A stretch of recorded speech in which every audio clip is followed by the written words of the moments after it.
Panevėžio apskrities Gabrielės Petkevičaitės bitės viešoji biblioteka atšventė grįžtuves.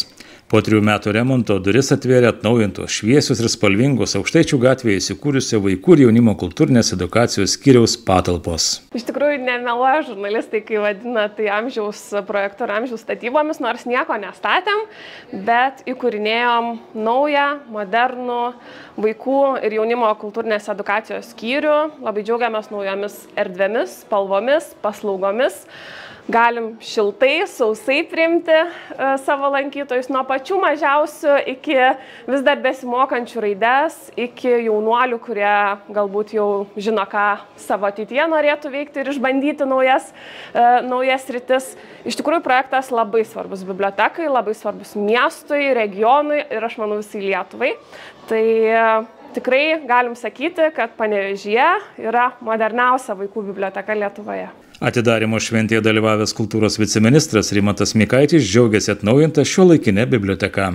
Iš tikrųjų labai lauktas projektas, jo pabaiga ir iš tikrųjų džiaugiamės, kad galėsim šiandien atverti tą erdvę ir džiaugiamės, kad Lietuvoje apskritai dabar toks laikotarpis, kada viena po kitos yra atveriamos naujos ar rekonstruotos ar naujai sukurtos kultūros erdvės ir teatrai, ir muziejai, ir šiuo atveju džiaugiamės Panevėžio apskrities Gabrielės Petkevičaitės bitės vaikų jaunimo skyriaus atidarymu. Bibliotekos patalpos renovuotos iš esmės, perplanuotos, atnaujinta elektros instaliacija, šildymo, vandens tiekimo ir nuotekų šalinimo, vėdinimo, priešgaisrinė sistema, pakeistas stogas, įrengta vaizdo stebėjimo sistema, neįgaliųjų keltuvas, atlikti vidaus apdailos darbai, nupirkta naujų baldų, biuro kompiuterinė ir inovatyvioms veikloms reikalinga įranga.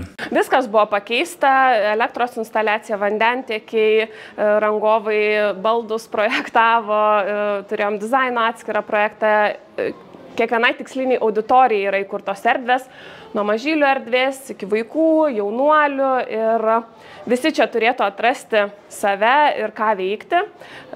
Visa projekto esmė buvo naujų paslaugų ir naujų erdvių įkūrimas.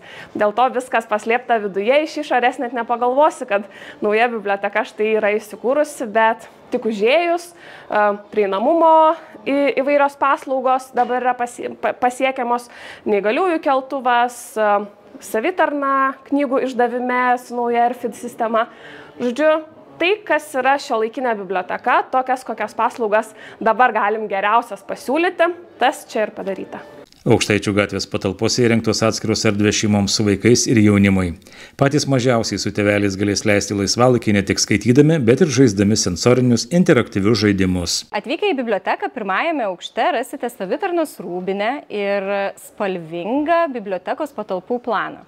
Užlipę į antrąjį aukštą, dešinėje pusėje rasite jaunimo erdvę, kurioje yra įvairiausių mūsų jaunimo poreikius atitinkančių veiklų. Tai pirmiausia, atradimų erdvė, kurioje rasite robotikos įrangą, 3D spausdintuvą ir kompiuterizuotas darbo vietas. Skyriuje taip pat yra turtingas ir spalvingas leidinių fondas, kompiuterizuotos darbo vietos, poilsio erdvės, kur galite su knyga smagiai ir ramiai leisti laiką.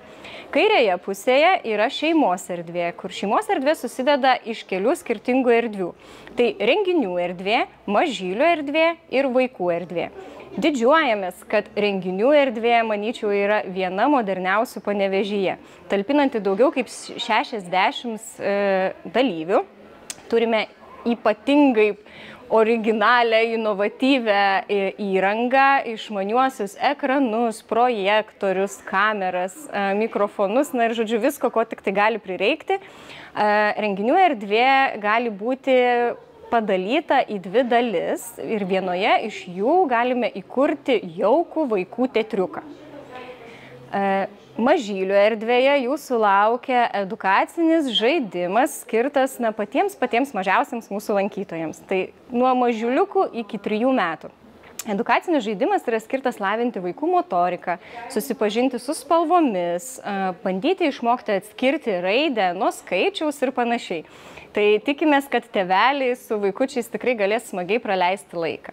Taip pat rasite daug garsinių knygučių, kurios gros, dainuos, galėsite patogiai įsitaisyti poilsio erdvėje, paskaityti savo patinkantį ir įdomų leidinį. Vaikų erdvėje jūsų lauks taip pat spalvingas knygų fondas ir žaidimų namelis. Bet žaidimų namelis yra tikrai ne bet koks, o labai inovatyvus ir spalvotas. Ten rasite taip pat net kelis išmaniuosius ekranus, kuriuose yra įdiegti edukaciniai žaidimai, tik tai jie jau yra skirti šiek tiek ūgtelėjusiems vaikams. Ten mokysite skiemenuoti, pažinti abėcėlės raides, mokysite skaičiuoti, atimti, dalinti. Na, žodžiu, tikrai galėsite pasitikrinti savo žinias ir džiaugiamės, kad kuriant šitos žaidimus mes konsultavomės su ikimokyklinio ugdymo specialistais ir lygiai taip pat su pradinių klasių specialistais. Tai džiaugiamės, kad šitie žaidimai iš tiesų atitinka ugdymo programų turinį. Taip pat vaikų erdvėje rasite Aitvarų kavinę, kur kviesime visus norinčius smagiai praleisti laiką, galbūt atšvęsti savo gimtadienį. Tėveliai turės virtuvėlę, kur galės savo ramiai, nieko netrukdomi pasiruošti maisto įvairaus ir užkandukų jauniesiems skaitytojams.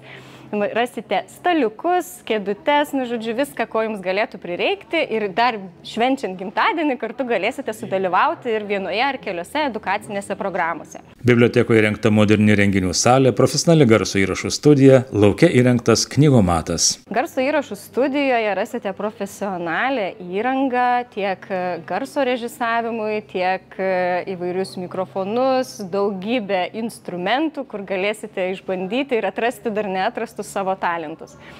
Tai kol kas mūsų misija bus edukacinė ir mes tikrai sieksime supažindinti Panevėžio miesto vaikus ir jaunimą bei svečius iš kitų miestų su tokia vieta kaip garso įrašų studija, pristatyti, ką joje galima nuveikti, ir tikrai smagiai praleisti laiką.